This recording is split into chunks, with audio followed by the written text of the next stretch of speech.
My name's Juice.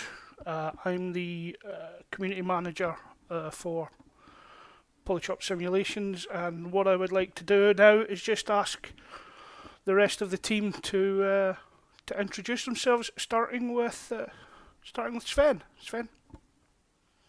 Hi, my name is Sven. I'm the CEO of Polychop Simulation and also a founding member of the company. And yeah, that's basically me so far.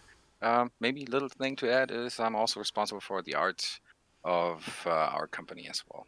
So I would then give it back to you, Juice.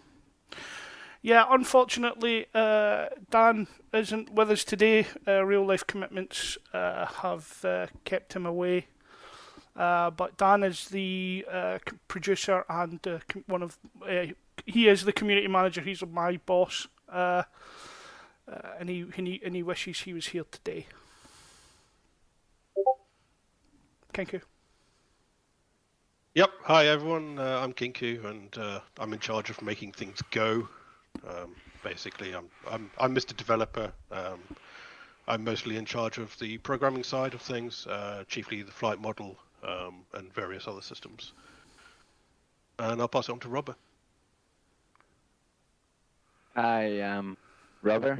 I'm the one who makes things stop to help Kinku, and also the responsible of the Shahed meme. Thank you, guys. Okay, Barundus is running a little bit late. I hope he will join us midstream. So I've just dumped a couple of questions there. Excuse me while I fix that. If I can't. Okay, so, oh God. So, questions. We had a great response from you guys. We had over 66 questions. We've tried to answer as many of them as we can. We don't want this to last, 3 hours or anything like that. So we're going to go through the questions. We've grouped questions that are of the same nature together. If I have spelt anybody's name wrong, please forgive me. I tried my best. But we can. But I think we should make a start and get cracking on. So we've got 116 people watching. So welcome everyone. I hope you get your question answered to your satisfaction. And let's go. So the first question we got was about the M4. Who wants to field the M4 question? Yeah, I'll take that one. So the simple answer is yes. The M4 is controllable in a 2D or non-hand controller environment. It uses the mouse for a standard mouse look, similar to a first-person shooter, and you can use the mouse button to fire the weapon. It's as simple as that. So yes, you're getting an M4. That's what you're saying, yeah? Yes, yes. The M4 is obviously there, and yes, it works perfectly well in 2D. Excellent. Next question. This one is for Robert. Will the disco ball, the ANALQ-44, be functional? Yes. To make it functional, we're using an AD provided feature. You will able to select it on the mission editor, but keep in mind that will remove your CMWS. Okay. Thank you. Okay. So, what technology planned for the Kiowa did you transfer to the Gazelle, or vice versa? And what's next for the Gazelle? Kinku? Yep. So the development of the Gazelle, or the development of the new Gazelle flight model, that kind of happened hand in hand with the Kiowa Warrior development, and I ended up getting into what ended up being a really nice situation where I was doing a little bit of development on both aircraft at the same time. And that actually led to a whole bunch of moments where I'd be testing out, a little feature on one aircraft that's kind of designed for the flight model of one aircraft, for example. And I'd say, oh, yeah, this actually works really nicely. And then I transfer that technology directly back to the Kiowa. So it's not easy to talk about specific large-scale features that will get transferred directly from one to the other. It's kind of a continuous process. And it's also the process of learning, right? I mean, as we're developing, we are constantly learning to work with new technology, and we're learning to implement new solutions for problems in the flight model and in systems and various other things. We're also learning more and more about the SDK and what DCS can do. Every day we're finding new things. So yeah, it's hard to point to a specific thing and just say, look, as we develop, we are learning, we are continuously coming back and improving. For a long time, the Gazelle and Kiowa were both getting developed side by side. So literally every day or every week, there was things moving between the two, and they were both receiving the benefits of each other. And that is going to continue to some extent. Lately, it stopped a little bit because we're so focused on the Kiowa right now, because we're trying to wrap it up and get it finished, of course. But as we get back and free up some capacity more to continue work on the Gazelle, absolutely some things are going to move over from the Kiowa to the Gazelle. Yes. Okay, thank you for that short answer. Moving on. Question from Refill. Training missions or lessons, will we have any with Kiowa on release? Sven?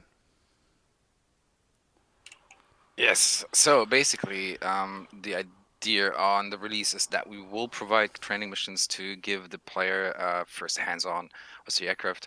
I think currently there are 13 or 14 training missions that are already in the module that cover basic startup up to certain systems, navigation, weapons, and so on. So basically, you run through the missions and you should be able to field the aircraft to a relatively medium to good level of your own capacities, so to speak, right? Thank you, Sven. Okay, so we were hoping Barundus would be here to help us with this question, but the question was based on MMS resolution, and Kenku's going to take this question. Yeah, so the simple answer is the MMS does have a resolution that's implemented into the DCS module. I can't remember what it is off the top of my head, I'm afraid. It's about 850 by 850, I think. The digital zoom aspect, it doesn't really have a digital zoom. It's a bit complicated. The older version of the MMS software had a digital zoom functionality. It was actually removed when they brought in the improved version, which is the version that we're implementing into DCS. As for the record button, the Kiowa does have a record feature. I believe it's called VTR. It's not planned for implementation as of this time, but it's definitely something that we'll consider for future development. Okay, thanks, Phil. Okay, I'm going to take this question. Can you show us your office? So, all the guys, there's not one of us that are in the same country. We're all in different countries. So what I did was, I got the guys to send me pictures of their office space. So here you go. Quick check of whose office is whose. If you want to make a guess on which one belongs to who, be my guest. Moving on. Okay, so we have a multi-crew question, and that's going to the king of multi-crew, which is Robert. Thank you, Yus. Yes, we will have the multi-crew. I have a new system that will be implemented in the Kiowa and in the Gazelle. Well, in the Kiowa is pretty much done and ready for the release. And it includes the join in progress, or what we call the join in progress. That means that it will sync at the start of the mission. Okay. So the code for the multi-crew has been completely rewritten. That's right, isn't it? That's right. Completely. For the second time. Okay. Wonderful. Okay. Will there be an interactive checklist of some sort? If not, will there be any knee bolts? So there will not be any interactivity. There will not be any interactive checklist. There is no checklist on the knee board at this time.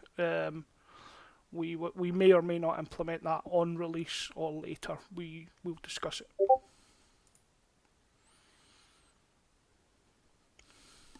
So we got a good one from Tom. Besides availability of manuals, what do you all look for when selecting a possible vehicle for new modules? So I'm going to get a couple of answers for this one. I'd like Sven and Kinku to weigh in on this. Sven, would you like to go first? Sure, I can. So basically, what is the selection process on my side, at least, because it's a team decision, I can say that. I'm constantly asking the team what they think about certain features or also future development of modules. So we have talked about stuff in the past, and we would always talk as a team in the future about that, because again, it's a team effort and not a one-man show.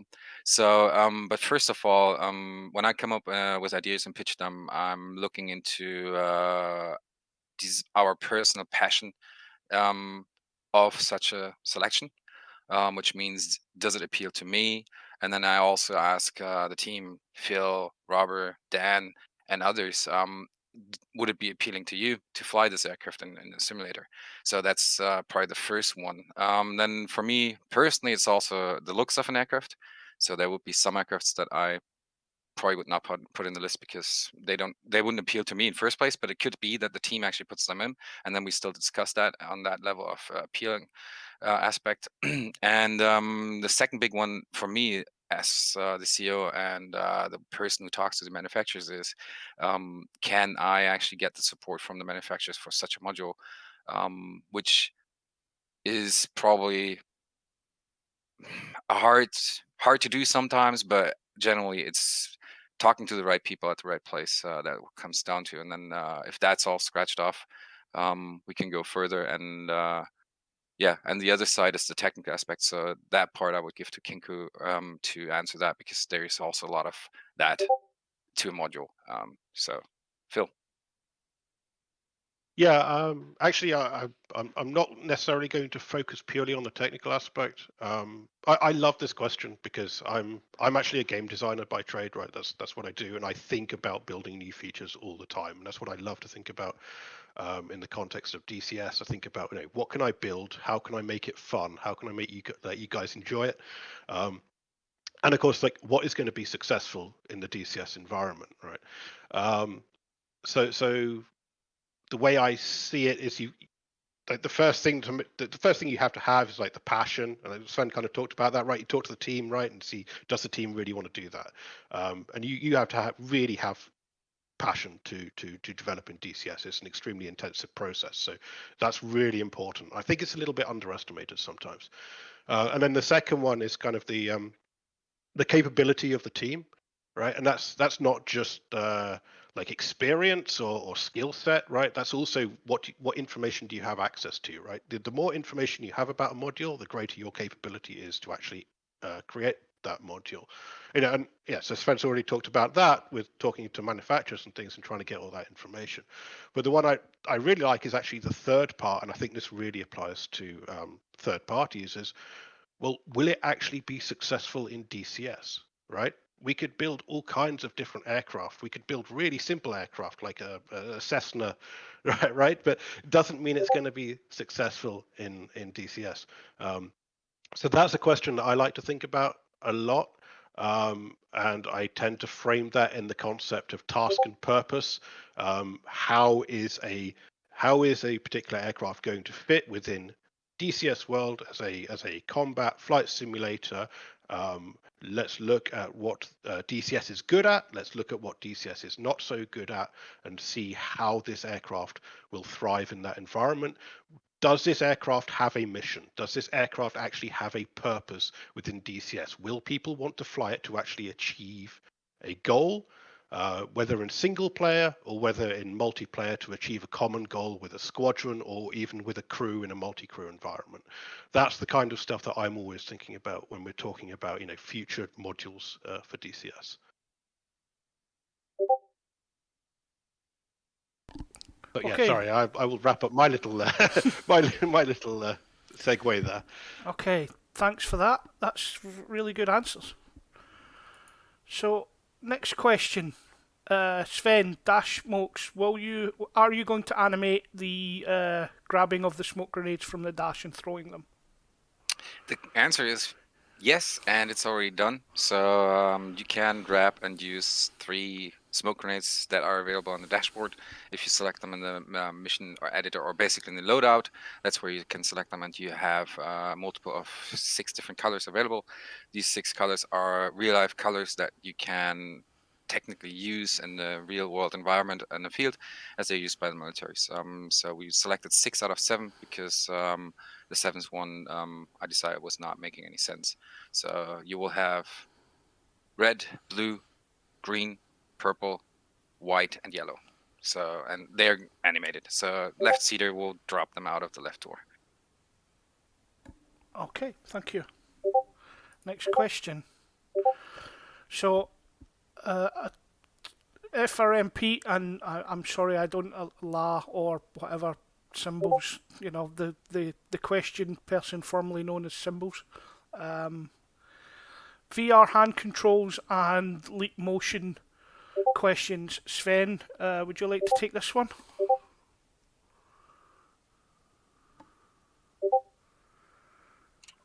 Yeah, sure, I can. So VR hand controls and leap motion is implemented, and we're fine-tuning some of the stuff right now so that it will hopefully, and I guess that's what we are going to tackle in the next few days for sure, will work flawlessly on the release, with the exception to possible bugs that come up that suddenly customers will drop to us, which is totally expected, but yes, it's implemented. Okay, great.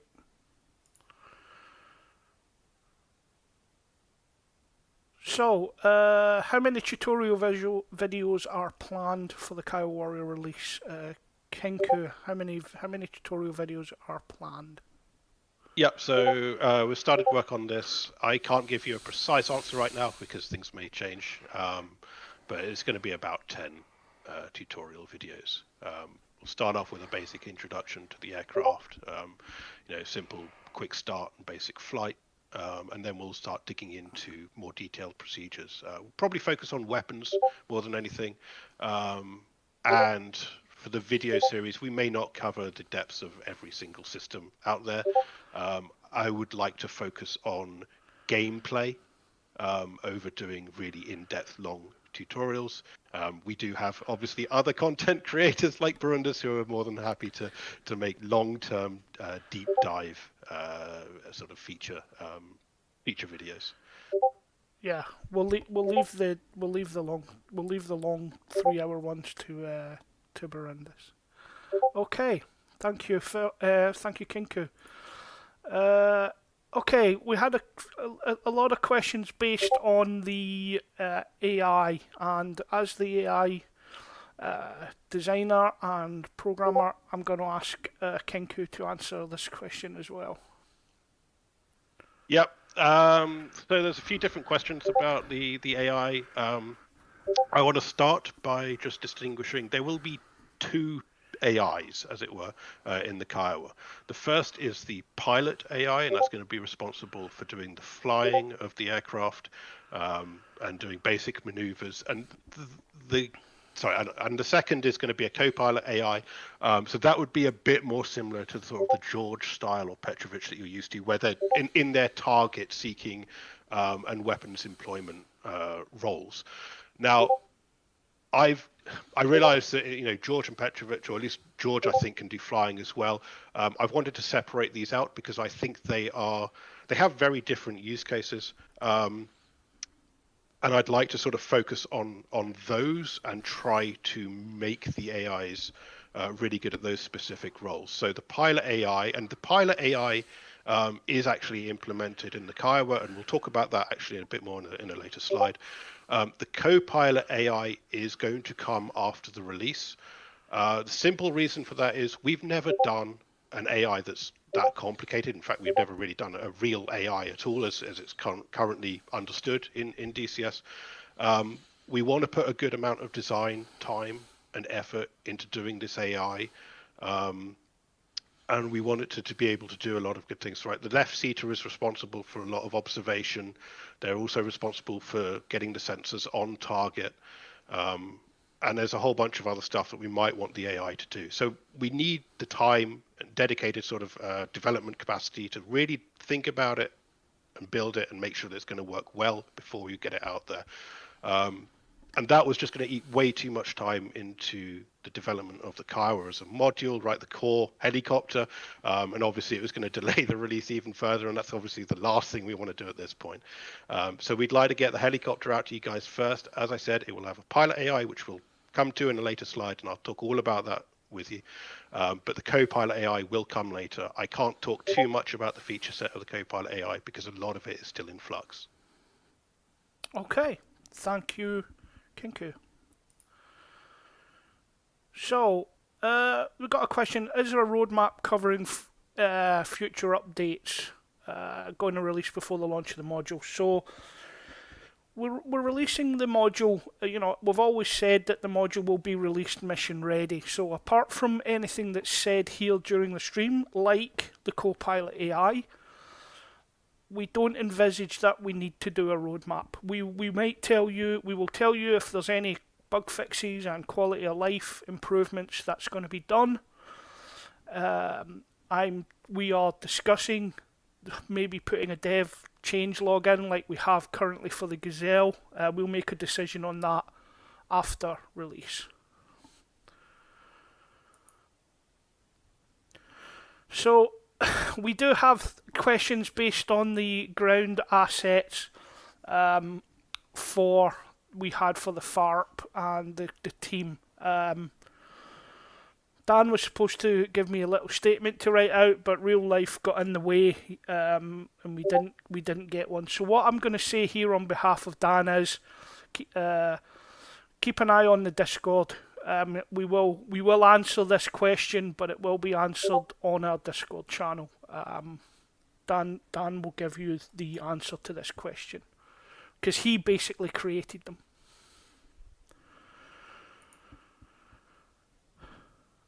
So, Sven, here's a question for you around early access. Have you thought about it? Is it something you're interested in? Sven, over to you. Yeah, sure. So I myself have received this question a couple times in the past, even when I was at an expo last week. And so for now, the statement is that we're currently not doing any early access for multiple reasons. But my personal choice was and has always been that people should get delivered what they pay for. But we're open to change possibilities in the future, but we don't know yet. So that's the current state is as it is, that we're not doing early access. So we'll see what will happen. But generally, we're not sure yet. Is this an option that we could provide to people? We have to consider, right? Because there's more than just yes or no involved into it, because contracts and all that on the other side as well. So especially when you deal with manufacturers. So yeah, that's probably the best answer I can give to that topic, with all honesty. And yeah, back to you, Juice. Okay, thank you. So, Sven, coming back to you again as the artist, customizable stuff for the dashboard, citing questions, can we remove things? Yeah. Yeah. Sure. So there is already customization available inside of the cockpit, so you can actually remove the water bottle, which was a request that we've seen on Discord a couple times. So we made the decision, okay, we give that option. Although the water bottle has a certain meaning to the team, especially to one SME. Then you also have the customization of the smoke grenades that you can actually select, which is, in my opinion, some sort of a customization of the dashboard because they're actually hanging on the dashboard. And you have the customization option of removing the M4 rifles from the dashboard as well. So there is certain customization available already, yes. What is else in there? Rifle scopes. No, rifle scopes are not going to be changeable. You will get the left sight plus at the moment there is no plan to change scopes on the rifles, to be honest. Is there another part in this question? No, actually covers it pretty much. So yeah, back to you, Juice. Yep, thank you. I'd just like to point out there that I did notice I have spelled FRM Pete's name with the missing capital M. So I let me apologise for that. interact. Let me interact one more time. I see doors, MMS, and CMOS. So basically, to this part of the question, let me just quickly answer that part. Doors are removable, and MMS is removable, and CMOS will be replaced with the disco ball automatically because there has never been a 58D in the world that had both systems, ALQ-144 and CMOS at the same time, because the introduction of the CMOS removed the entire cable linking of the ALQ-144 to get the CMOS into the aircraft, and there was metal work done as well. So it has never been an option for the Kiowa to have both. So I guess that one, I nearly forgot it. Sorry, guys. So back to you, Juice. Thank you very much. Thank you. Okay, moving on. Next question. Kenku. Data link between the Kiowa Warrior and the Apache, or any sort of IDM function to the Apache? Yeah, so this one obviously comes up a lot. So simple answer is no. We have the data link set up as Kiowa to Kiowa data link. With regards to the Apache, it's entirely up to Eagle Dynamics. I don't know enough about the Apache that they have implemented, or the version or model that they've implemented, whether it had this capability in real life. I've heard that it may have got removed at some point. I'm afraid I don't know enough about the Apache. Ultimately, it's going to be up to Eagle Dynamics to implement it on the Apache. There's no way that I can, fake that or make that happen. And we are not telling anyone to go and pester Eagle Dynamics about this, right? Yes, correct. Yes. Okay. Yeah. Okay. Moving on. Single pilot operations on release. Some kind of auto hover, fictional hover like the Gazelle. Kenku, do you want to take this one again? Yeah, I will, and I've actually got a little demo that I want to do for people. So obviously we were talking about the co-pilot AI just now, and I said, hey, we're going to talk about the pilot AI on later slides, so here we are. So the focus on the pilot AI is largely a lot of lessons learned from the Gazelle, and seeing a lot of people play the Gazelle, especially when we implemented the sort of the real auto hover feature, and a lot of people were kind of upset that it's really hard to use, and I really liked the old style where you could just switch it on and it would just take over. So obviously the Kiowa doesn't actually have a real auto hover system in it. So anything we've implemented is kind of like an AI auto hover system. So I kind of took that and we wanted to kind of expand on that a bit further. So I'm going to switch over. Juice, if you can stop sharing, and I will start sharing. Let's see if we can get this working. Yeah. I need to stop sharing. There we go. Share screen. I hope this is going to work, guys. Just bear with me. I'm going to share Digital Combat Simulator, and I hope that the stream is going to be all right. Again, I don't have the world's greatest internet connection. Let's just try. I'll put it down to 1080p, 60 frames per second, to see if that works. And if I bring up DCS. Okay, so I hope you guys can all see DCS. So here we are. We're on the ground in the Kiowa. And I just want to take this moment to just show you some basic capabilities of the pilot AI. Let me just unpause the game. So the focus of the pilot AI is to make it super easy, right? It's a little bit of a cheat mode, right? The focus being make it robust, let's make it easy to use, and that's the priority. Okay, I'm thinking of the guys who are going to be flying single seat alone, and they're going to want to line up behind a tree line or behind a ridge line, and they're just going to want to hit a button, get it into a lovely, perfect, smooth hover. So at that point, they can just go head down, focus on the MMS and systems, start seeking out for enemy targets and designating, storing targets, all that kind of stuff. So that's the priority here. It does have the capability to do a whole bunch of other stuff, as we're about to see. So with that in mind, I've implemented a basic little UI, which I'm going to toggle on now. So if I press left Alt U, I can bring up this little UI on the dashboard. So on the left, we can see our speed, the ground speed. On the right, we've got radar and barometric altitude. That's useful. So if we're doing terrain following flight, you obviously want radar altitude. And if we're doing higher up level flight, then we're going to be doing barometric altitude based flight. Below that, we've got a little representation of the Kiowa itself, and then we've got a little grid line and compass heading. We've also got our lateral slip, not lateral slip indicator, but side-to-side sort of movement indicator, and that's going to be useful in the hover. All of this UI is bindable. We have it split up into two separate categories of inputs. There's a huge list of like 100 discrete inputs. So you've got separate inputs for like, hey, go 20 knots, go 30 knots, go 40 knots, etc. You've got the same for altitude, you've got the same for heading. So if you're using a voice command system, you can bind that right, and you can say just, hey, go 20 knots, go 2,000 feet, and it will just go and do that for you. The other side is what I call sort of the manual control or manual override of the pilot AI, and that's actually what we're going to be using now. So what I'm going to press now is I'm just going to press left Alt T, and that will command the AI to take off. So it's gone into the hover mode automatically. It's coming up. It's going to establish just a basic hover.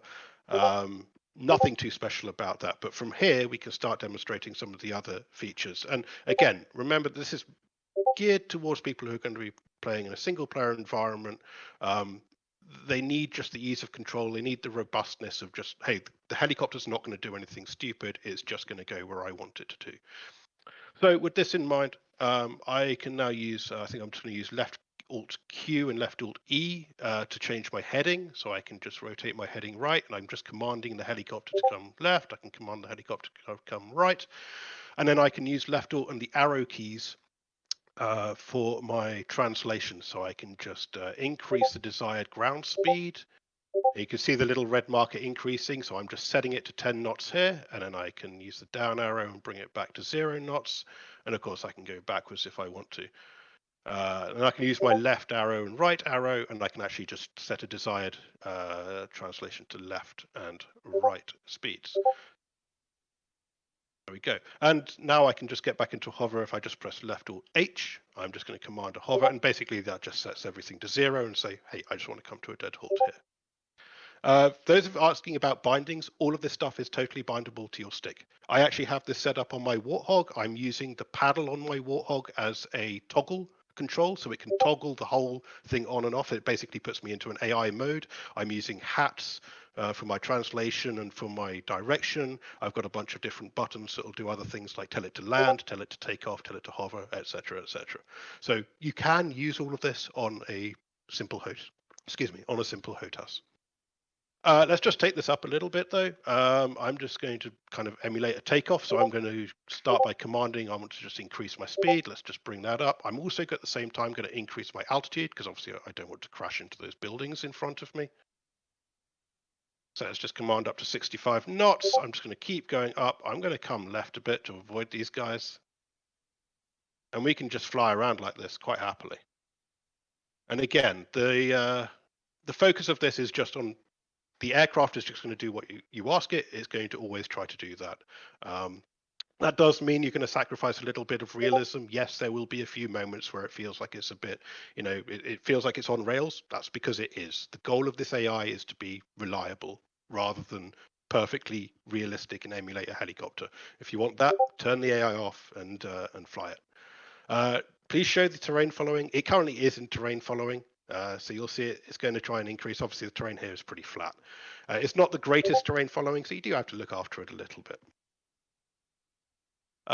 So yeah, I can just fly this around. It has a bunch of other features. If I had waypoints, I don't actually have any in this mission. If I had waypoints or a flight plan, I could actually command it to follow those. Could just go to my current waypoint or even follow the flight plan. I can come on down, and let's just say I want to come down behind these trees here, and I want to set up. I can just come down. I'm just going to hit my hover button, and it's just going to instantly slow down and just bring us into a nice, stable hover. And then from there, I can just come down a little bit further. I can translate myself forwards. I can get myself set up in exactly the position I need. And again, I can also just jump over to the left seat and I still have complete control over this. So I'm going to jump into the left seat now. You'll see that the UI moves with me. I don't actually need any of this UI either, so I can turn it off, for example, and I can still just have full control over the system. The UI is just an indicator of what's going on. But now I can use this, and for example, I can just jump into my MMS down here, which is currently looking at the sky. So let's just bring that down. Let's imagine that I'm looking in the distance for some aircraft, or sorry, for some targets and tanks and whatnot. And while I'm doing this, I can be translating my helicopter over to the right if I'm stuck behind some trees. I can bring my altitude up a little bit. So I can be doing all of this fine control while I'm in a hover and while I'm staring at the MMS trying to find my targets. So there you go. That's the pilot AI. That's the entire goal of it, is to be super robust, super reliable. I think it works out nice and well. And of course, you can just switch it off and do your normal flying if you want to go back into hard mode, as it were. So there you go, pilot AI. And I'll stop streaming and back to you, Jace. Thank you. That's really cool.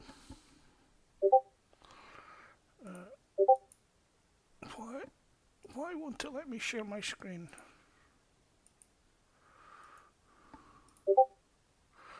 Oh, we have some technical issues here.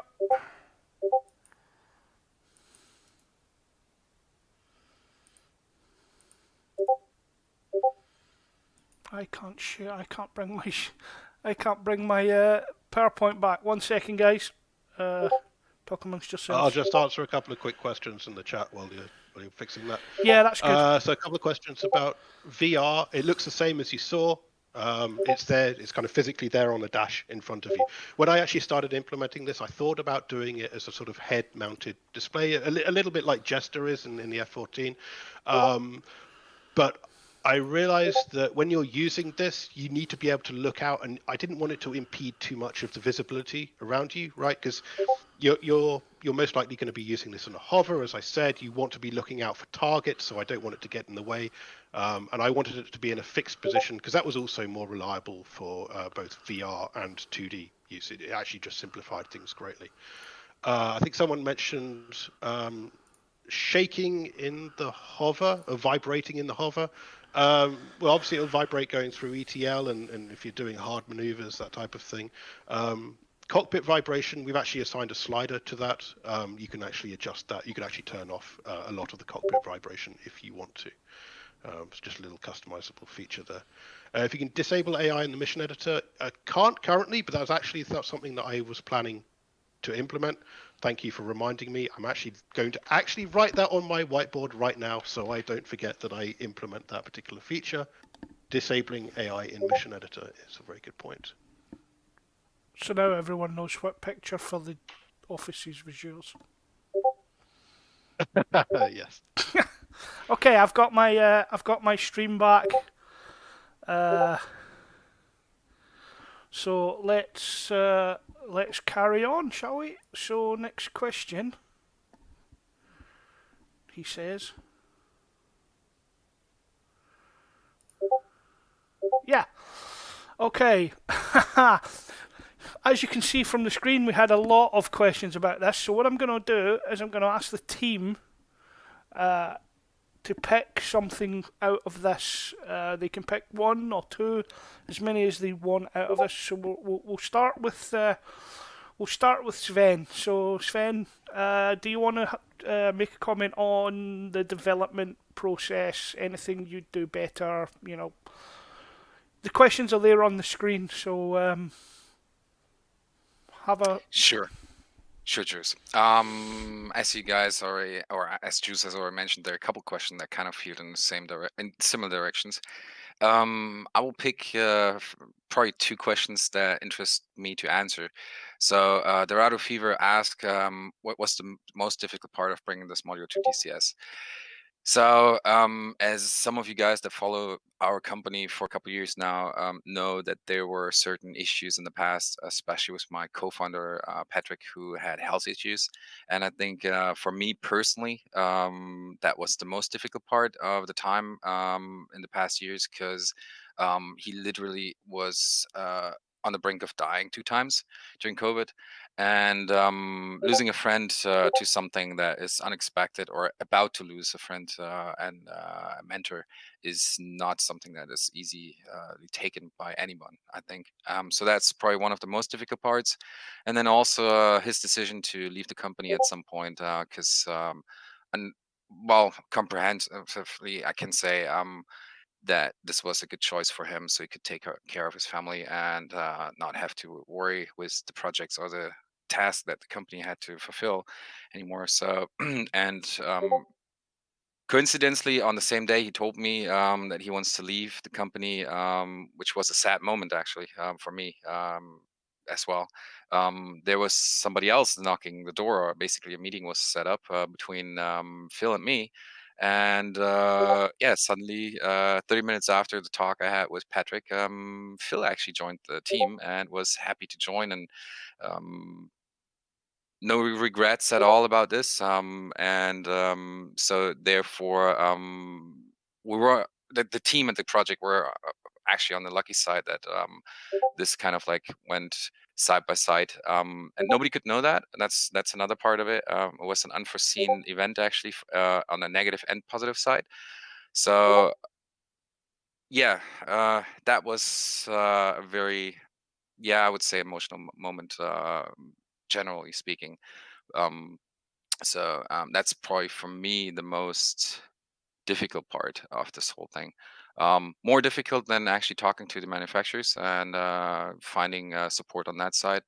Um, so that was actually easier than going through the rough times. Second question I want to take is by B. Grudy. What was the most surprising and unexpected aspect that we or I discovered about the Kiowa? The most unexpected discovery I made during the past years of the journey was that the Kiowa itself as a system, and the US military and inventory, was first of all a test bed for all the systems we see nowadays in 64 Echo, in regards of the drone link up or other stuff. And that it was the first helicopter with a glass cockpit in the world. That's another one I was surprised of. So 1983 it was prototyped, and 1984, or actually 1983, it was fielded out of the prototype systems and was already having MFDs.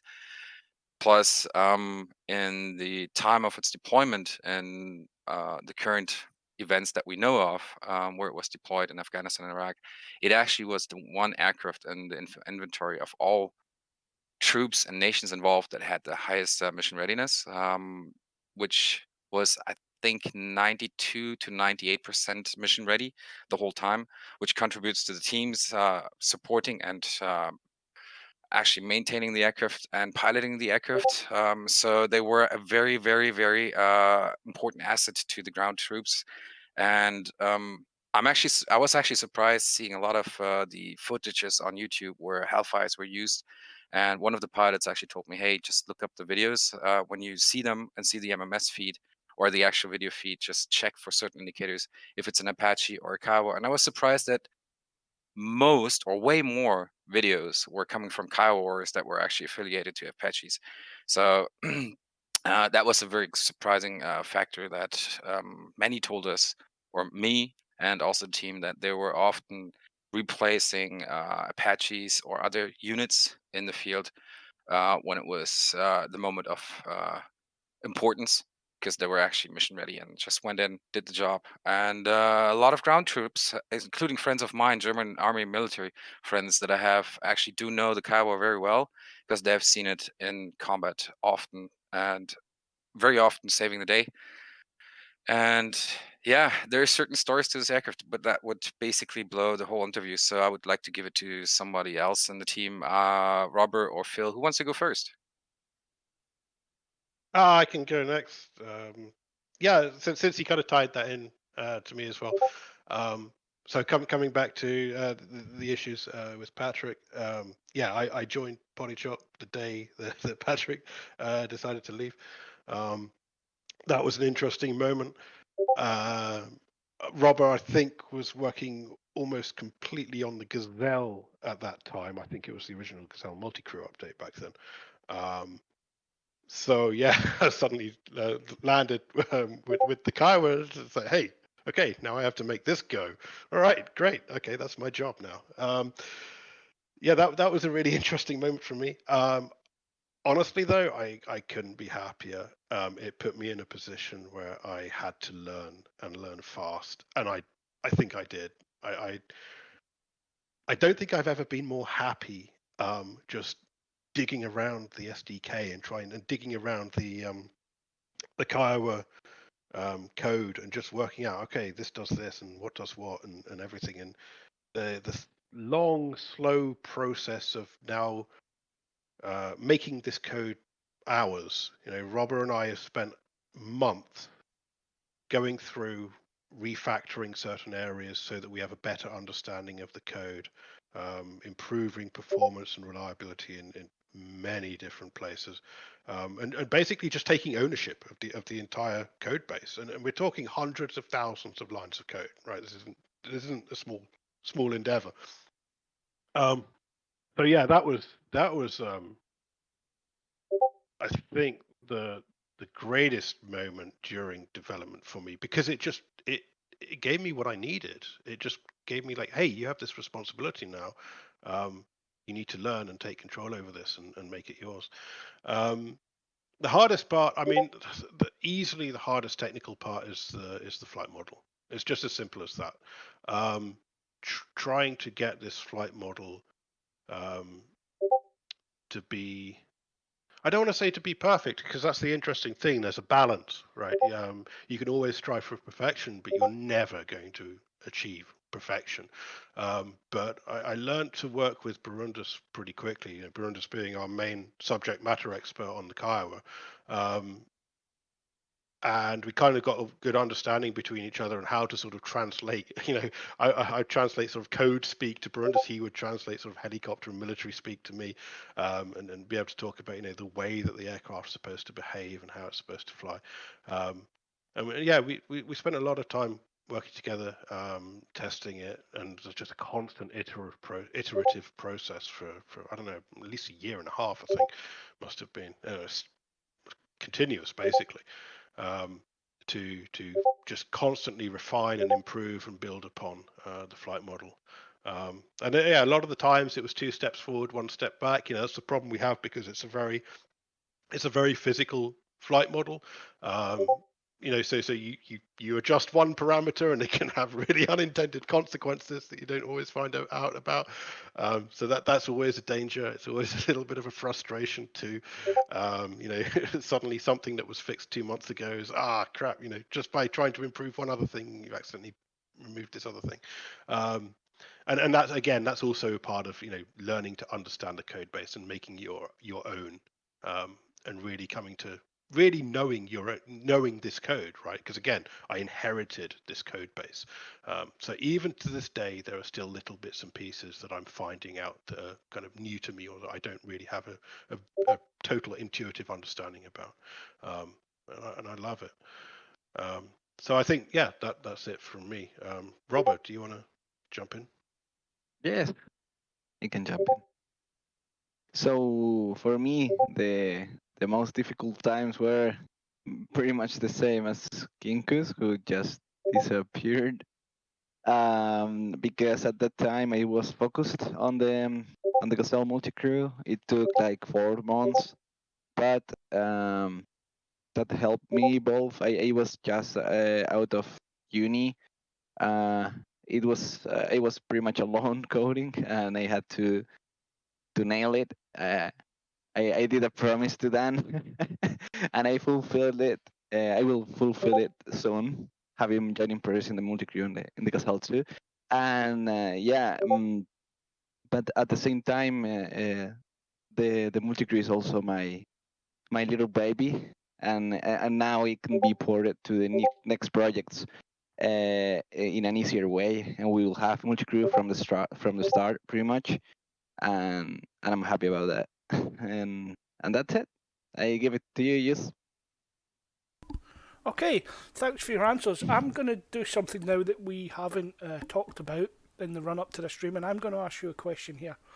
And it's based on, and I'm going to ask it to Kinku and Robber, and it's based on Armin's question of damn, if only I had known that earlier. So is there any part when you were working on a problem where you had that light bulb moment that you can share with us? You know, any part where you've been working on a problem and then all of a sudden it just all came together? Do you have any examples of that? I'll let Robert go first, then I'll go after. No, go ahead, because somebody asked Okay. me next to me, so I didn't hear it. Okay. Yeah.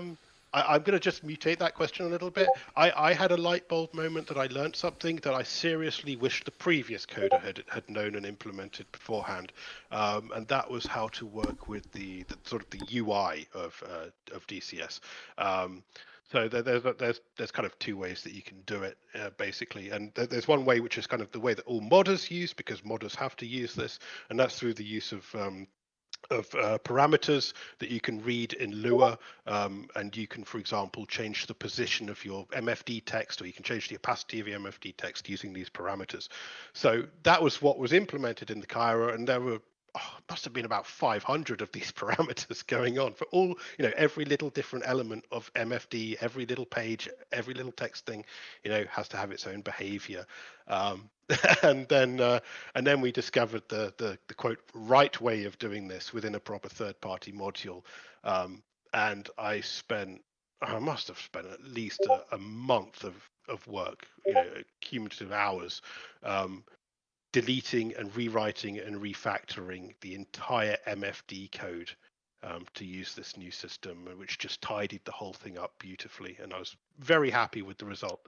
But yeah, that's a very programmer thing, it's just sort of tidying up the code and being a little bit anal about the code there. But yeah, that's one thing that I wish I'd known earlier, and I wish obviously the previous engineer had known earlier, so it was implemented that way from the beginning. Robert, do you have something? Thanks, Kinku. Yes, I have something. I think the click moment was when I realized this is a bit technical, but I couldn't show in the command line the values that I was receiving through the net, and they were always 0 because I was printing them on the wrong place. That's it. It doesn't have much more. Okay, so you got multi-crew working just by changing where your values were being sent.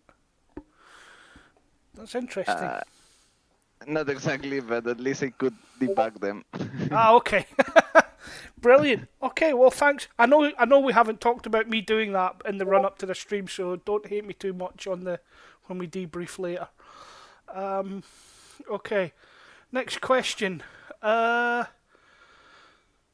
Mum. Kinku. Yeah, that's one for me, clearly. Yes. How will L2 Mum work? Will L2 Mum work with drones or aircraft already integrated in DCS? So L2 Mum, basically, it does two things within DCS. You can receive video feed and metadata of that video feed from a drone. In this case, it's integrated with I think it's MQ9 Reaper drone that's already in DCS. And any AI drone within range will simply show up on your list of available channels, as it were. So you've got a list of channels that you can select, and then you can receive data on that channel if anything is actually broadcasting on it. So any Reaper drones that are up are going to automatically be displayed on that list.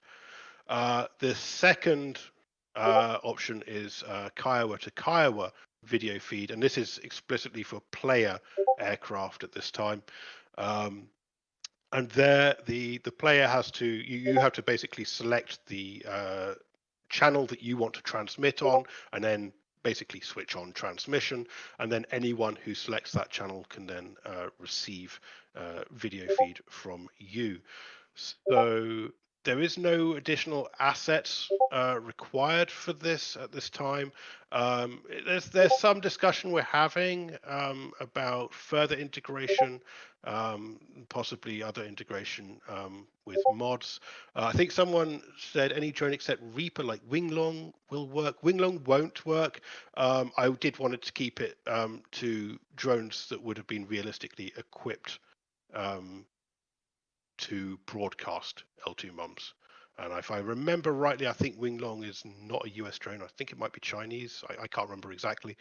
So I'm pretty sure it can't support L2 mums. And I don't know if you mentioned it, but this is already in the module and it's already working. Right? Yes, this is already. I think we've shown it in a few screenshots, Teasers, and I think yeah. maybe even some video. So yeah, in the Christmas video we did, where we were using the M4 in the background, you could see L2 mums. That was from a Reaper feed. I don't think we've shown it from Kiowa to Kiowa feed, although I think that will change in future. But I can tell you, Kiowa to Kiowa feed is working just and fine. we'll So handle it in set training up the missions same as way. well. Yes, there will be training missions, and it's one of the subjects that I plan to do a video for before the release. Yeah. Okay. Thank you. Thank you. Next question. This one goes to Robert. Damage model. Can you give us some information on the damage model, please? By the question, it all depends on the system we are managing. I think the most complex one we have simulated is the electric system, which has batteries, generators, buses, etc. And you can damage the batteries and the generators and some other things. And that would make, for example, the MFDs to fail. Well, the MFDs also have the processor simulated, so if you get hit into the processor of one of the MFDs, you'll lose the MFD, that MFD.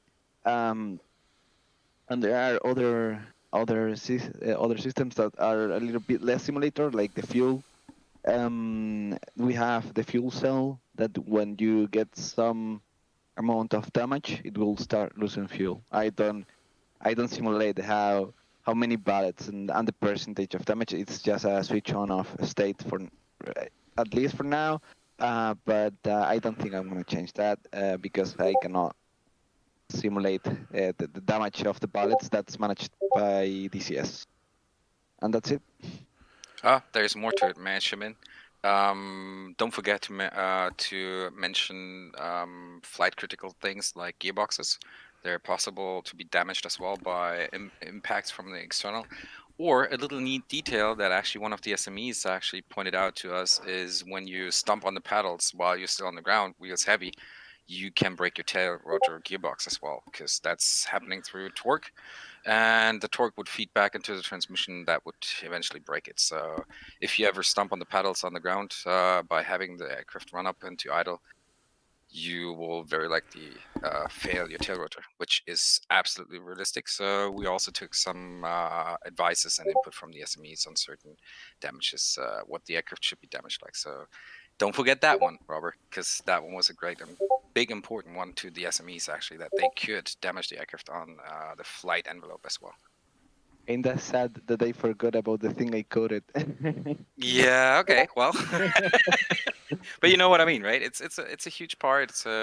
And I think that's something that actually we always wanted to thrive for as a team, to go the little extra mile to even pay attention to these details. What is realistically damaged in this aircraft? How would it be affecting the aircraft in certain levels? Can it be boosted? Probably. But the problem then is also if people ask for super details in certain areas of the damage model, the biggest problem actually is who's able to talk about it, about the real factor. How much is his manufacturer willing to share with outsiders, basically, because every crash has certain circumstances involved. So, and every damage as well. So there's a certain leverage of detail available, but we're definitely not going to go overboard with it in terms of getting access to critical information that the manufacturer will keep for themselves. So, yeah, basically that's what I can say from the manufacturer side. Oh, and I guess, I'm not a coder. That, individual system failures take time, right? Repeat that question, sorry. Modeling individual system failures takes a lot of time. Yes, but we tried to keep, especially for the electric, that is the usual one because it has a lot of components. Yeah. To keep it as modular as possible, so systems would stop working if their power is off. So if they get hit, for example, the AC gen and they don't have AC power, the one that depend on AC power will stop working. Okay, thank you very much. Okay, moving on. Let's have a look. Will there be an included campaign at launch? This is a good question, and I'm going to answer this one, and I'm going to say that there will not be an included campaign at launch. But I can confirm that we are talking to some of the talented campaign creators, so we do expect at some point there will be campaigns available for the Kiowa Warrior. Okay. So this is one for Sven. Animations, Sven. Can you tell us about animations for the pilot or co-pilot? Sure. I know where this question leads to because at some point we decided to give the left seater and the Gazelle a certain life, so to speak, where he grabs certain parts of the cockpit while you turn, which is a unique little detail. I've thought about certain things about the left seater to include, but I guess this is more going to be a topic, maybe, which is something we will discuss further down into the line of the AI functionalities that we already mentioned. That there might be something. At the moment, what you have is basically left seater that has, I would say, decent to good animations in terms of throwing grenades or drawing, for example, the M4 and moving the M4 out of the left door, and including eye blinking, head movements that are some sort of a little bit more vivid feel to the character. In the end, though, we should always remind ourselves real live movement of a human is a very vivid and chaotic thing, so to speak, when you just observe people outside or in your room. So there is not a constant certain behavior that we can actually trace, which is kind of hard to implement into a digital character. It's not impossible, but it's something that we have to look at if we're going even there to a certain level of detail. But it totally depends on what we decide on the AI features that we want to implement and how we want to implement them. Because I think if we do something like that, even more detailed than what we have right now, it could be in that regard. So yeah, I guess that's probably that's all I want to say about this one right now. Okay, thanks, Sven. So, next question. will there be a trial at release? Someone wants to try and convert us some Apache crew. Sven?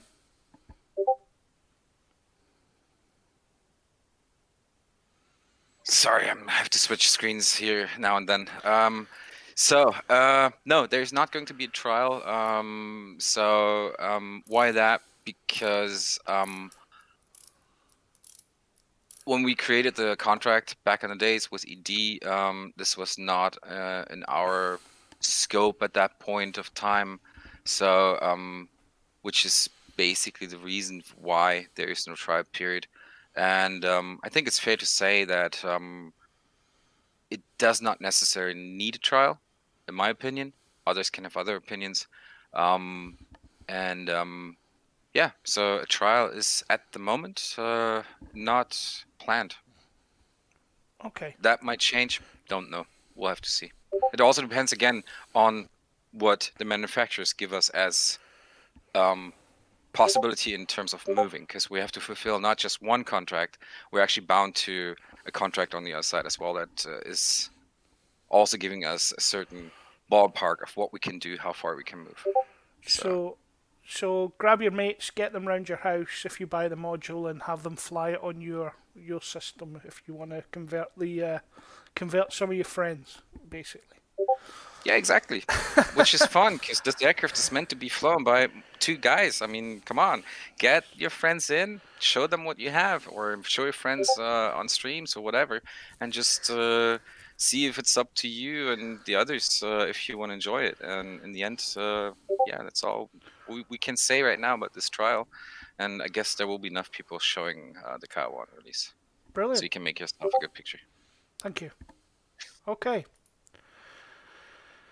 Next question, can we expect to see some pre-release content from Barundus and Casmo? So this was a Barundus question. He's not here yet. May I take this? Yes, absolutely. Since Barundus is not here, is there stuff planned? Yes.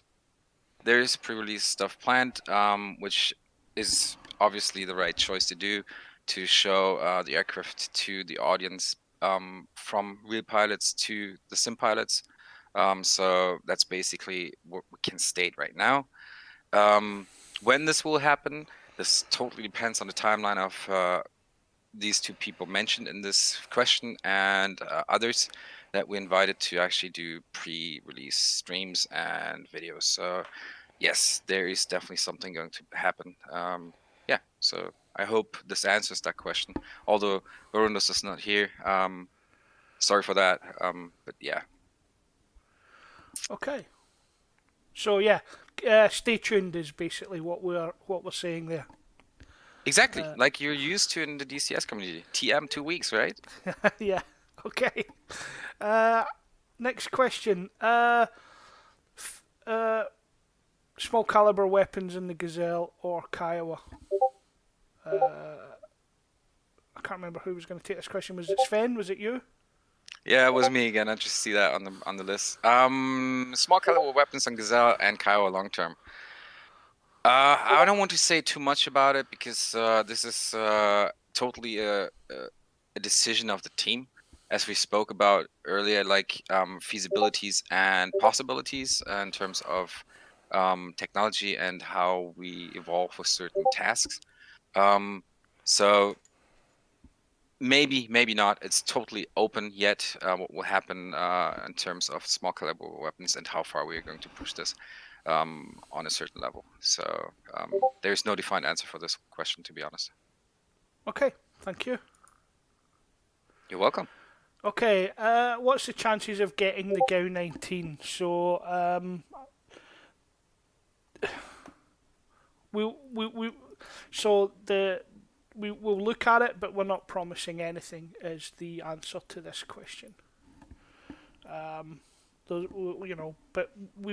we have talked about it internally, but we're not going to say anything. We're not going to promise anything.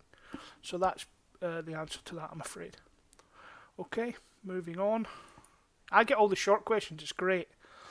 Like this one. Are we getting a manual with the release? Yes, there will be a manual with the release of the module. And that's basically all we need to say about that one as well. Next question. Sven, this one's for you. Yes, I see. Without breaching NDAs or with ED or other entities that are involved, the simple answer is no. For multiple reasons that I cannot really dive into. So it's going to be available through the DCS store. And that's going to be for the Kiowa, definitely so far planned the only place where you can buy it, including Steam at some point, as I understand it and as I know. So that means basically the Steam store and DCS store, both which are linked to DCS naturally, right? That's where you should be able to purchase that product. Okay, thank you. Pavely asked a question for Sven. Next module, is there going to be one? If there is, can you tell them what it's going to be? We're not going to breach what it's going to be. Do we have future plans? Certainly we do. As we kind of covered this question already in the beginning, with certain aspects of finding the next module or the next modules, could even be more than one, who knows. We're not going to breach anything. And as much as people would like to know what we're doing and what we're working on, or will work on, or have worked on, this is going to be tied to our chest for multiple reasons. People have seen what happened in the past when we actually breached, even though it happened, but too early. The Kiowa and have shown certain features and how it was going. So due to that learning curve we had with that public perception of us as well, we actually made a decision to not breach anything until we really feel absolutely comfortable that we're on a point where we can be certain to meet our own timelines. Because yeah, as a team, we have our own timelines as well internally, and look at that. So until then, you will not hear anything about future projects. I'm very sorry to say so. And yes, I've seen all the names that were dropped even in chat. I've seen and heard from people personally on the expo, and I've heard and seen that on on certain channels on the internet, and people wish for this and that. Again, you can wish all the modules in the world. We're not going to breach anything or give any indicators on what's going to be next. And yeah, it's a total internal decision what we're going to do. I hope that actually answers that. Okay, thank you. Sven, this is another one for you. Our helmets. Jesus Christ. Are helmets and such going to be tied to livery? Will they be able to adjust them? Helmets and liveries tied together. Well, there, as many have probably seen and heard already, there, I think, Kinku, correct me if I'm wrong, it's currently 60 liveries that I created, something like that. Yeah, it's 60. Total? It is 60. Is it 60, Juice? Yeah. I lost count because it was a lot. There were some requests from some of the pilots as well. Like, hey, can you include this aircraft because I flew with that, and I crashed this one, and it's special to me because that and that and that. And so the customization of the characters themselves is not tied to liveries, but you will be able to customize them for yourself. I hope I can provide some little info on that, how to do it, but it totally depends on our timeline, how full our hands are. And I guess there are a lot of talented livery creators out there that will quickly figure what's going on in terms of the structure of textures in the aircraft, and will probably just dive into it and do the customization themselves, and hopefully provide some of it on the download section on the ED store or ED download site as well, because I think there's there are a lot of talented people out there that can do a lot. So yeah, but no, helmets are not tied to liveries. Okay, but I think what we're trying to also saying is there's no mission editor option, or livery option to change the helmet, how it looks Currently in-game? not. Maybe Phil, Kinku, you want to write something on your whiteboard, the magic whiteboard, to discuss later on. Maybe, I don't know. I mean, it totally depends on what we have our hands tied to, and how close we are to the release, and what we want to integrate, and how much time we have, and how things actually progress. So any idea that we could have, or even the question that you have, if this is possible, I cannot say yes or no, because it totally depends on multiple factors that we cannot necessarily decide today or control right now. Yeah. So I mean, I've there seen can't maybe, but I've yeah. seen the YouTube video with the guy who has the Empire on the front of his helmet. That would be quite cool to get, but I don't have to do it, so I can wish for everything just the same as the rest of the community. So Yeah, I mean, I've seen a lot of face masks on the internet that were customized. So in real life, I mean. yeah, So yeah, I've seen the request on our Discord a couple times, and yeah, just again, on certain requests, the team, which is Phil, Robert, you, Dan, you know how it is. We sit down and we actually think about, like, what's the I would say, importance in that moment compared to other stuff that's on the table. yeah. So it does not slip. It's definitely somewhere in the ballpark of ideas that we have. And I mean, we're thinking individuals, right? So, and have our own ideas as game developers as well. And it's not slipping by, but it's always a question of, do we have time for that to implement it? As it's for any other team the same. Okay, next question. Waypoints, do they advance automatically, or do you have to manually increase and decrease? Kenku, do you want to take this one? Yeah, so the answer to this question is yes and yes. There's actually an option. If you go through the MFD, I think from one of the initial page or sub pages of that, there's a route sequence option. If I remember rightly, it's on at hot start, off at cold start, and if you have that on, then the waypoints will advance incrementally as you go through your route. I believe the range is about 200 meters. You have to be within 200 meters before it will advance to the next one. So yes, you have that, and you can turn it on and off. Okay, brilliant. Okay, Sven, why Kiowa? And do you think it was a good choice after the Gazelle? Why Kiowa? Okay, that means I have to jump back in my life about 24, 25 years. Many of you actually know Longbow 2 by Janies, right? And there was a little part of the Kiowa in there. I think it was 5 missions, as I remember correctly. I mean, my old brain is kind of like driving back in history right now, but I think it was 5 missions. And that was the first time I actually stumbled upon the Kiowa itself. Didn't know the aircraft before. As a child, our perspective on the world is limited by that time as well, and only fighters were interesting for me. Never envisioned helicopters that much back in the days. But why Kiowa is actually pretty simple. It's once my past and my childhood actually inspired me partially when I was thinking, okay, what is a possible after Gazelle helicopter? Is it going to be small one, like light one, as we have already in Gazelle? Is it going to be a big one? Is it going to be a attack helicopter? And there were a lot of things going on between my ears, and trying to figure which one would make sense. And there were a couple on the table. So next one was actually the recognize the how well will somebody recognize this aircraft, which was what makes the aircraft unique in its look, because we all memorize things by looks, right? Cars, whatever, just name it. And so I realized, hey, this helicopter with the ball on top has a very unique feature.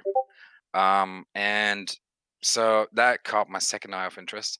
And then from there on, I actually dove into the history of this aircraft, figured, okay, what was it used for? Is it still active? What does it bring to the table of DCS actually? And I figured, from the light helicopter aspect, for me, and especially as we already mentioned and Phil mentioned earlier, um, in the perspective of DCS, what you can do or would do inside of the game, this would be the perfect small, lightweight helicopter to bring to the game. And then, yeah, that's actually basically why it happened, and the thought process and the decision. Because it brings more to the field than any of the other small light helicopters that I could think of in terms of systems. And also weapon range was another thought in terms of what can it bring to the field. Yes, it doesn't have the punch in terms of mass punch like an Apache, but it uses the same weapon suit. Even one weapon that the Apache doesn't use, at least the Delta's never used as far as I understand, the APKWS. So these were basically the major points why I made the decision on the Kiowa. And then later on, actually, also talking to the pilots, getting first connections, and being surprised how this helicopter and the community around this aircraft actually behaved and how they treated me and how they welcomed me and actually also the team, made it the right choice and the best choice we could have done after the Gazelle, to be honest.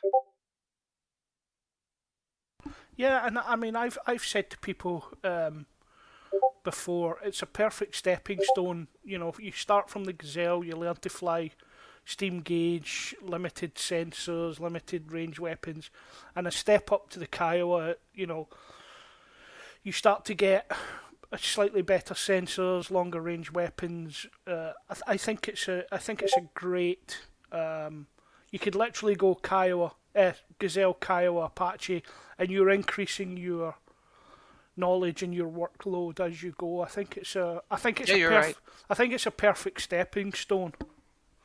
Yeah, basically you're right, because in the end, what I didn't realize in the beginning was the learning curve the team would have with this aircraft, in terms of systems, because you pick an aircraft and you generally you have some sort of an idea what the aircraft can do, what it does, and what it is. But once you start to dive into the systems, once you start to learn actively the aircraft, right, in its core, you realize what's going on and what's happening. And so there was a lot of development and stepping stones behind the scenes. And I think for the future perspective of the team, I can proudly say that the team has evolved in so many ways, technology-wise, and as a team, tackling so many obstacles, that as you said, the Kiowa was actually a good stepping stone to handle different aircrafts, way more complex aircrafts than Gazelle is. So because the Kiowa is more complex, way more complex than that, and so yeah, the knowledge of the team has boosted dramatically up, and I think the team is good to go for whatever the future has for us in place, so to speak. And yeah, very confident in the team. Okay, brilliant. Moving on. So we had a question for Barundus. I'll get him to answer this one in the Discord. We know how he feels, but we don't want to speak for him, so we're going to move on. So, Apex asked, not a release date question, not asking for an actual release date. This is the when Kiowa question for those who have been around the Discord for a while.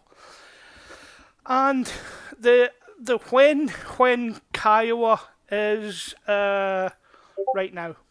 So, Sven, do you want to tell everyone what the ETA is for the Kiowa? Yeah, okay, so let's get the bunny out of the hat finally. I'll make it short. We can finally talk about the planned release window, which is going to be the end of May, beginning of June 2024. So there you guys, you have it. And yeah, I don't know what else to say. I would say thanks to the team, and thanks to Juice, thanks to Robert, thanks to Phil, thanks to Dan, who unfortunately cannot be here today. I wish he would have been. I hope with this little note and this little news on the release window, you guys will have a wonderful weekend, and we'll hopefully be around for the next one, and not just fall from your seat because of that new news. But yeah, I hope that makes your day, and thanks to everyone who was attending today. And And, the If I may, Christmas, sorry, if I the may just Christmas jump in. video still applies. We are not liable for anyone falling out of their seat. that's exactly what I was thinking. So yeah, the inside joke. I just want to jump in. I also want to just add massive thank you to all of the SMEs who have been involved in this project as well. And testers. Not least Barundus, because Yes. I can certainly speak for myself. I do not believe that this project would have been possible without his contribution. And Absolutely. there are other SMEs as well who I won't name for now. I just want to say a massive thank you for your patience above all, and your understanding and trying to teach us and put up with our ever nonsensical questions and theoretical questions and digging into the details and trying to dredge back memories about the minutiae of systems. It wouldn't have been possible without you guys, so I'm really grateful for that. And yeah, as you said, the patience and explaining a lot of stuff to us. Yeah, true. Yeah. Okay, so with that, as Jeremy Clarkson used to say, on that bombshell, Yeah. we're going to say thank you. But what I'd like to do is, just before we go, obviously I haven't been monitoring the chat really because I've been recording. So I just want to ask the guys who've been monitoring the chat: is there any question you've seen? Is there any comments you want to make on anything that has been asked in chat before we call it a night? Let's maybe give the chat a few minutes to ask some questions specifically now, because right now I can't go through the history of this chat. Sven just exploded the chat. I'm looking. It's not my fault that we receive in the chat like 100 messages per 20 seconds. It's nearly as fast as a Gatling gun. Seriously, So first question, does the team like Stroop Waffles? Tom, no. I'm going to admit something to you that I've been holding off for a very long time, and I'm very embarrassed to admit, as a member of Polychop, I have never had a Stroop Waffle. No! Even I've had one. That means on our next meet, when we physically meet this year, I have to bring Strop Waffles. Okay. How many you want? They taste delicious. That depends on whether I like them or not. I'm sure I will. You will. Oh yeah. Well, but honestly, on this side of the Strop Waffle thing, yesterday I thought about this general question that came up so many times: how many Strop Waffles were digested during the process of the creation of the Kiowa? I have to admit, I only had one pack during all the time. It's kind of strange, right? So yeah. What options to downgrade the Kiowa by the mission creators? Yeah, that's a good question. That's been discussed a bit. So, yeah, the main one is the MMS, as you've already mentioned. The other, which we touched on before, is the disco ball option. So that removes the common missile warning system, and you get the disco ball. The common missile warning system is absolutely an upgrade from the disco ball. There's a few other things like cosmetic things. You can remove the pylons as well. So if you wanted to fly sort of a civvy type version, you can do that. And you've got other things like the rapid deployment skids as well. Which I saw someone said they hated, and I don't know what it is about them, but I keep asking for them, but I don't. I like them when they're on the aircraft on the ground, like that picture, but in flight I'm not keen on them. But that's just me. I'd just like to say, guys, none of this is scripted. We did decide who was going to answer questions in advance, but none of this is scripted. So none of it is, you're hearing it raw. None of us are streamers like, I don't even know who to say, Trekker or Maverick, or these guys who stream DCS and know exactly what to say in exactly the right moment. I'll just go through. Sorry, I was just going to go through a few more questions because I see there's a few popping up. Okay, go for it. Yeah, brilliant. Yeah, so Big Lou asks, can the MMS be controlled from the right seat? Yes. Implemented an input system similar to the Gazelle, where in a single-player environment, you have access to both seats controls, and whichever seat you're in is the priority seat. So that would override any conflicting binds. So yeah, absolutely, you can fly this thing single player. I do it all the time. And with the assistance of the pilot AI, it's super easy as well. The second part of that question is, can we command the left seat to AI to engage with the M4? There is really no left seat AI. So as we talked about before, right, that whole concept of co-pilot AI, that's going to come after release. Right now, you just have an AI that's focused on sort of basic pilot controls. What else? Oh, could the PDU be a ground crew fitted item?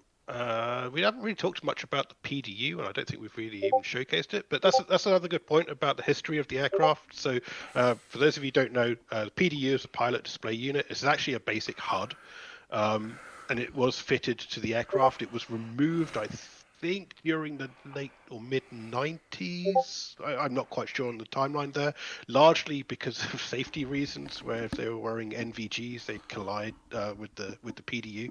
I do have some reason to believe that the Taiwanese who have the Kiowa, they continue to use the PDU or have been using it a lot later. It's a pretty basic system. We do have it in DCS. Currently, it's a mission editor option, and that's another good way to represent an older variant of the Kiowa as well. And it's very cool with the Stingers as well, because you get that kind of almost like a fighter HUD, with the Stingers. So that's really nice to play with. I can add one little real life info on that. When the airbags were fitted into the aircraft, because this is a helicopter that has airbags, front and side airbags. On a crash, if the airbags ignite, which they do, and you have the PDU in front of you, that PDU is going to be shot like a rocket into your face, into your helmet, and that's not very healthy in terms of likelihood to be alive. So that's why it was removed as well. Out of what you said, safety. Okay, Phil, just one I've just noticed. Data transfer card. Can you explain how that works? Is going to work? Yeah, sure.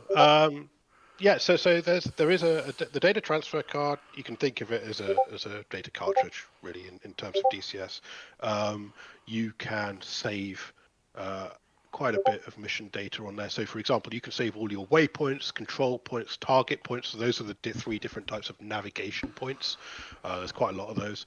You can save your routes. So I think you can have up to 3 routes in the Kiowa, like pre-planned routes. So you can switch between, so you can save that. You can also save things like the radio frequencies. I think there's certain weapon data, laser codes, all kinds of stuff. And you can select this in the MFDs, right? So you go into this page in the MFDs for storing and loading data. You can select the data that you specifically want to save, or you can just press all, and then you can hit the save button. Now, obviously, in real life, this would write it to the data cartridge, and you take out the data cartridge. What we've done in DCS is that this is actually going to save it to a JSON file. Specifically chose JSON for a variety of reasons. One, it's pretty easy to read if you just open up in something like Notepad, so you guys can actually go in and edit some of this stuff if you want to. And there's other potential options for something like JSON as well. And also, conveniently for us to implement, it was quite simple to do. And you can load from this file as well, of course. So this will work. Technically, it would work on any map, but obviously you're going to get some weird behavior if you load, like if you save a cartridge from a Syria map and then load it on Caucasus. Technically, it will work, but everything will be kind of shifted into a weird place. But what you can do is you can just go in as a solo player, for example, and say you're preparing a mission for your squadron, right? You can load and prepare a flight plan in the Kiowa if you want to. You can select all the right frequencies. I mean, a lot of the stuff you can also do in the mission editor. But for example, you can set your laser codes and everything up, and then you can export that as the JSON file, send that to everyone who's going to be flying the Kiowa that day, and they can just load it up. And they don't even need to have any waypoints pre-planned in the mission. They can have a completely blank mission, and then they can load up this data cartridge, and they'll have all of their waypoints and systems populated and ready to go. So I think it will be a pretty useful tool for mission designers for squadron flights, because it's a good way of sharing pre-planned mission data. Yeah. Okay, does anyone have anything else they want to answer before? We've been running now for an hour and a half. I think that's a good stopping point, unless anyone has... Sven, do you want to have the final word? I thought I already did. Okay. Just we've been talking. No, sorry.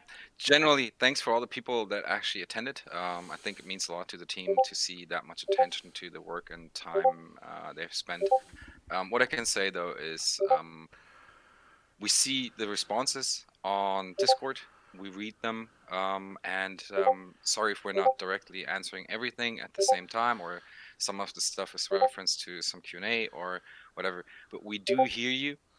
We constantly discuss that as well in the team on team meetings, and yes, we are actually trying to contribute to the community, so to speak. So thanks for you guys attending today as well and spending that time with us. And hopefully you all had some fun and joy. And yeah, and the announcement hopefully was well perceived. And I guess that's it for today. Okay, and with that, we will say good night. Thank you for attending.